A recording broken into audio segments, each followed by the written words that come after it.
വാർത്തകൾ തുടരുന്നു. സംസ്ഥാന പോലീസ് മേധാവിയായി റവാഡ ചന്ദ്രശേഖർ ചുമതലയേറ്റു. പോലീസ് ആസ്ഥാനത്തെത്തിയ റവാഡയ്ക്ക് ADGP H വെങ്കടേഷ് ബാറ്റൺ കൈമാറി. DGPയുടെ ആദ്യ ഔദ്യോഗിക പരിപാടി കണ്ണൂരിൽ മുഖ്യമന്ത്രിയോടൊപ്പം.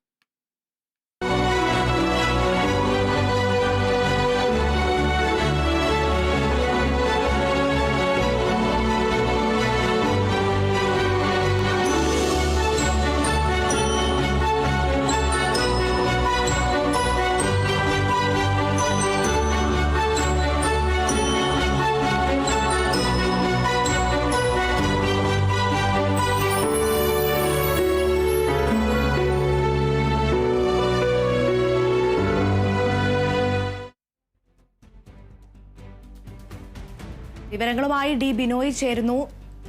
ബിനോയ്, സംസ്ഥാന പോലീസ് മേധാവിയായി റവാഡ ചന്ദ്രശേഖർ ചുമതലയേൽക്കുന്ന തത്സമയ ദൃശ്യങ്ങൾ പ്രേക്ഷകരിലേക്ക് എത്തിച്ചതാണ്. ഇത് അല്പനേരം മുൻപാണ് പോലീസ് മേധാവി ആദ്യത്തെ വാർത്താ സമ്മേളനം വിളിച്ചു ചേർത്തത്.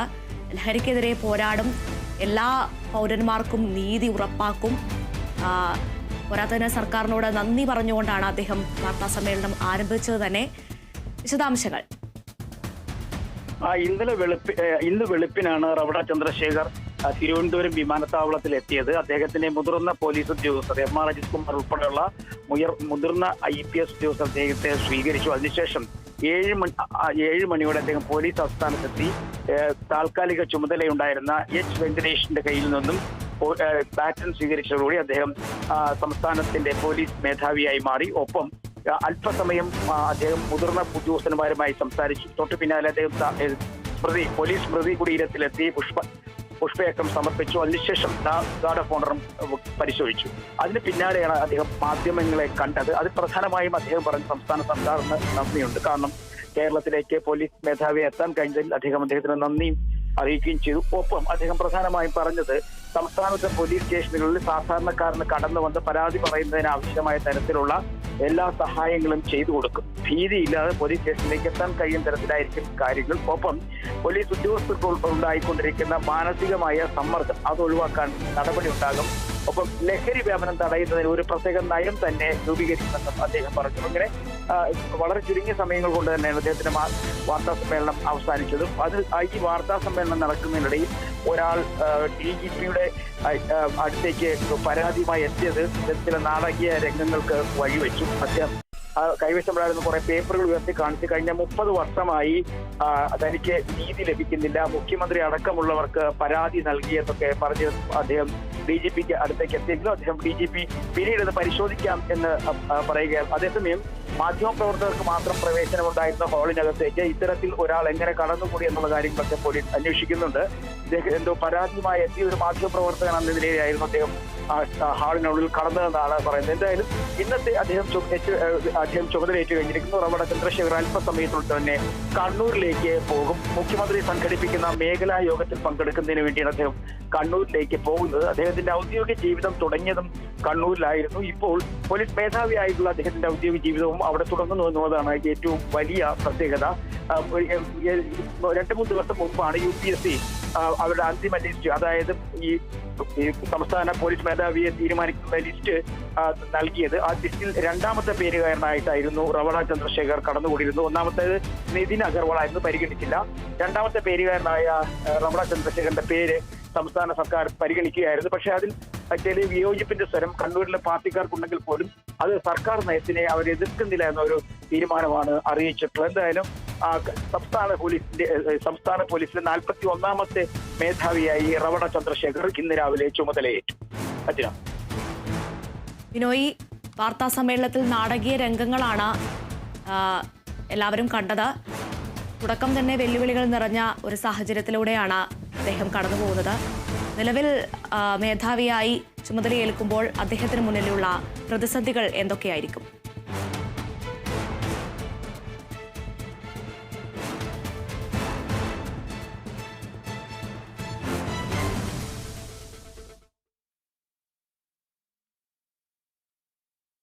ബിനോയിയാണ് വിവരങ്ങൾ നൽകിയത്. സംസ്ഥാന പോലീസ് മേധാവിയായ റവാഡ ചന്ദ്രശേഖർ ചുമതലയേറ്റു. പോലീസ് ആസ്ഥാനത്തെത്തിയ റവാഡയ്ക്ക് DGP H വെങ്കടേഷ് ബാറ്റൺ കൈമാറി. DGPയുടെ ആദ്യ ഔദ്യോഗിക പരിപാടി കണ്ണൂരിൽ മുഖ്യമന്ത്രിയോടൊപ്പമാണ്. ഒപ്പം അല്പനേരത്തിന് മുൻപാണ് അദ്ദേഹം ആദ്യമായി ചുമതലയേറ്റതിന് ശേഷം ആദ്യമായി വാർത്താസമ്മേളനം വിളിച്ച് കൂട്ടിയത്. ലഹരിക്കെതിരെയുള്ള പ്രത്യേക നയം രൂപീകരിക്കുമെന്നാണ് അദ്ദേഹം പറഞ്ഞത്.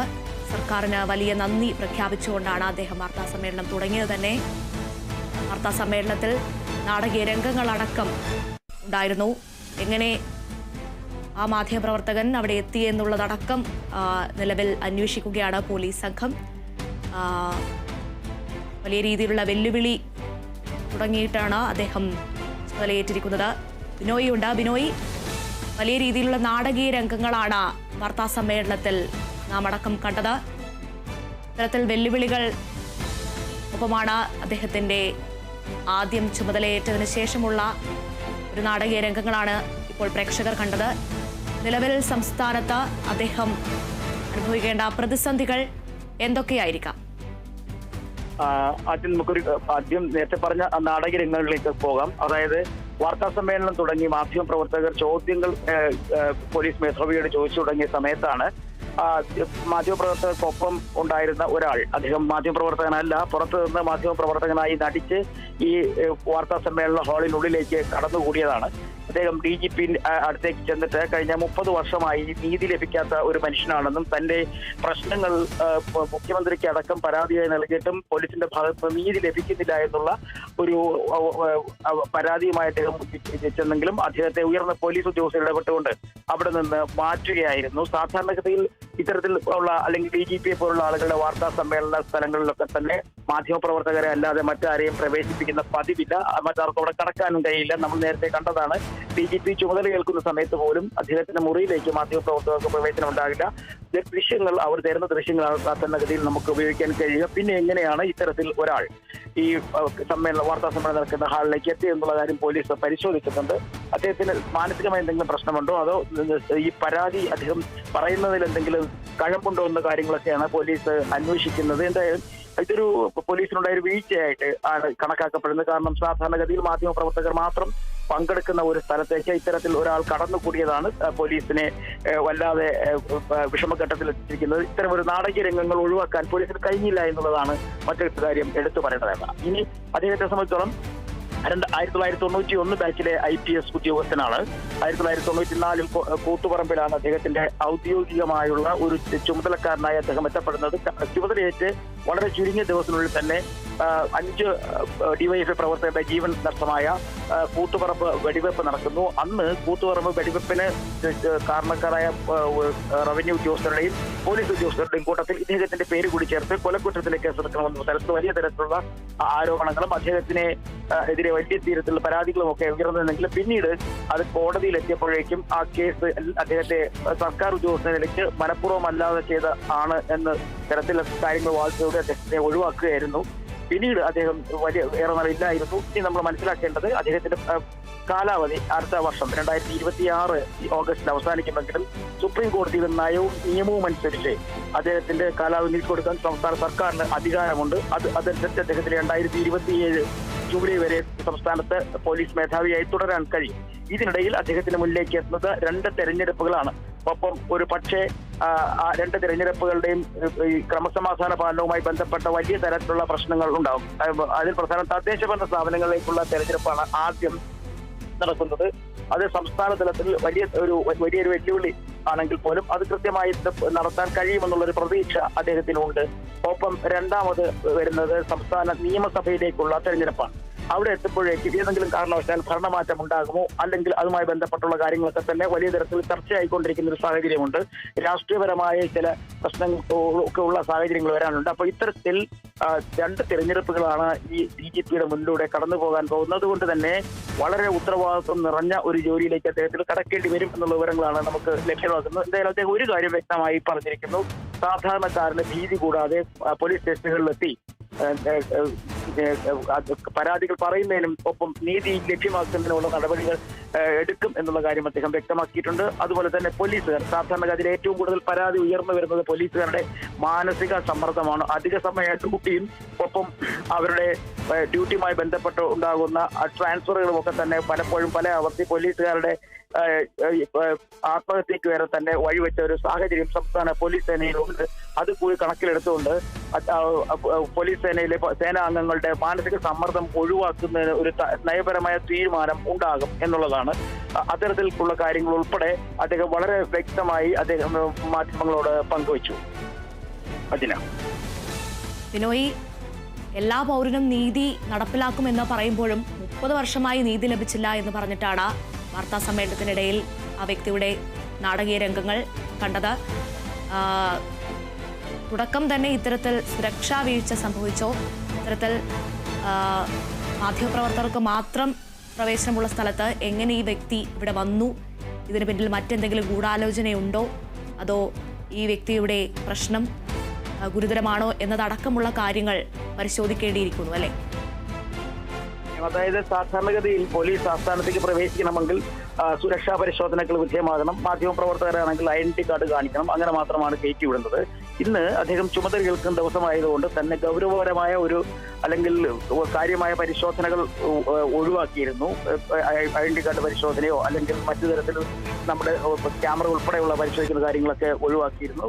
സാധാരണ നിലയ്ക്ക് ആർക്കും കടന്നു ചെല്ലാവുന്ന തരത്തിൽ തന്നെയായിരുന്നു. അതുകൊണ്ട് തന്നെ ഇത്തരത്തിൽ മാധ്യമപ്രവർത്തകരുടെ ഇടയിലൂടെ കടന്നു പോകുന്ന ഒരാളിനെ അങ്ങനെ ശ്രദ്ധിക്കണമെന്നില്ല. കാരണം സംസ്ഥാന തലസ്ഥാനം കൂടിയായ തിരുവനന്തപുരത്ത് വളരെയധികം മാധ്യമപ്രവർത്തകരുള്ള സ്ഥലമാണ്. അതുകൊണ്ട് തന്നെ എല്ലാവർക്കും പരസ്പരം ആളുകളെ തന്നെ തിരിച്ചറിയാനുള്ള സാധ്യതകളും കുറവാണ്. അങ്ങനെ ഒരു സമയത്താണ് ഇദ്ദേഹം മാധ്യമപ്രവർത്തകരുടെ ഇടയിലൂടെ ആ ഹാളിലേക്ക് എത്തപ്പെടുന്നത്. ആ രീതിയാണ് അദ്ദേഹം കടന്നു നിന്നതിന് ശേഷം ഈ മാധ്യമ സമ്മേളനം നടക്കുന്നതിനിടയിലാണ് അദ്ദേഹത്തിന്റെ പരാതിയായി ഒരു 30 വർഷമായി താൻ നീതിക്ക് വേണ്ടി പോരാട്ടം നടത്തുകയാണ്. മുഖ്യമന്ത്രി ഉൾപ്പെടെയുള്ളവർക്ക് പരാതി നൽകിയിട്ടും പരിഹാരം കാണുന്നില്ല എന്നുള്ള അദ്ദേഹം പറഞ്ഞത്. എന്തായാലും അദ്ദേഹത്തിന്റെ പരാതി പരിശോധിക്കാം, നടപടിയിലേക്ക് നീങ്ങാം എന്നുള്ളൊരു ഉറപ്പ് അദ്ദേഹത്തിന് DGP അല്ലെങ്കിൽ പോലീസ് മേധാവി നൽകിയിട്ടുണ്ട്. അതിനുശേഷം അദ്ദേഹത്തെ കൂടുതൽ കാര്യങ്ങൾ പരിശോധിച്ചതിന് ശേഷം അദ്ദേഹത്തെ അവിടെ നിന്ന് പുറത്തേക്ക് വിടുകയായിരുന്നു. ഇപ്പോൾ അദ്ദേഹം പുറത്തേക്ക് പോയിട്ടുണ്ട്. അജിന, എല്ലാ പൗരനും നീതി ഉറപ്പാക്കും എന്ന സംസ്ഥാന പോലീസ് മേധാവിയുടെ പരാമർശത്തിന് തൊട്ടു പിന്നാലെയാണ് വാർത്താ സമ്മേളനത്തിൽ 30 വർഷമായി നീതി ലഭിച്ചില്ല എന്ന് പറഞ്ഞൊരു വ്യക്തി നാടകീയ രംഗങ്ങൾ പ്രേക്ഷകർ കണ്ടത്. സർക്കാരിന് നന്ദി പറഞ്ഞുകൊണ്ടാണ് അദ്ദേഹം വാർത്താ സമ്മേളനം തുടങ്ങിയത് തന്നെ. സ്ത്രീകൾക്കെതിരായുള്ള അക്രമം, ലഹരിക്കെതിരായുള്ള അക്രമം ഒന്നും വച്ചുപുലർത്തില്ല എന്ന് അദ്ദേഹം എടുത്തു പറഞ്ഞു. സംസ്ഥാന പോലീസ് മേധാവിയായ റവാഡ ചന്ദ്രശേഖർ ചുമതലയേറ്റു. പോലീസ് ആസ്ഥാനത്തെത്തിയ റവാഡയ്ക്ക് ADGP H. വെങ്കടേഷ് ബാറ്റൺ കൈമാറി. DGPയുടെ ആദ്യ ഔദ്യോഗിക പരിപാടി കണ്ണൂരിൽ മുഖ്യമന്ത്രിയോടൊപ്പം ഇന്ന് തുടങ്ങും. ബിനോയിയാണ് വിവരങ്ങൾ പങ്കുവച്ചത്.